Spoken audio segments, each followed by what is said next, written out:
বিসমিল্লাহির রহমানির রহিম। মানুষ মানুষ একটা অন্ধকার গর্ভ থেকে এই পৃথিবীতে আসে, কিছুই জানে না, কিছুই দেখে না, কিন্তু আল্লাহর রহমতে সে দেখে মা, সে পায় বাবা, সে চিনে নেয় পৃথিবী। কিন্তু একটু ভাবুন, গর্ভে থাকা সেই শিশুকে যদি কেউ বলতো এই পৃথিবী বলে কিছু নেই, মা বাবা বলে কেউ নেই, সে কি বিশ্বাস করত? না, কারণ সে তখনও দেখেনি, বুঝেনি।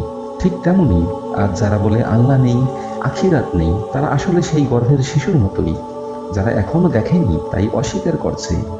অথচ যেমন জন্মের মাধ্যমে আমরা মা বাবার সাক্ষাৎ পেয়েছি, ঠিক তেমনই মৃত্যুর মাধ্যমে আমরা পৌঁছে যাব সেই বাস্তব জগতে, যেখানে রয়েছে আখিরাত, যেখানে রয়েছে হিসাব, আর ইনশাআল্লাহ আমরা পাবো আল্লাহ ও তার প্রিয় রাসূলের সাক্ষাৎ। তাহলে প্রশ্ন হচ্ছে, এই যে জাহান্নাম, এই ভয়ঙ্কর শাস্তির জায়গা, এগুলো কি এমনি এমনি সৃষ্টি?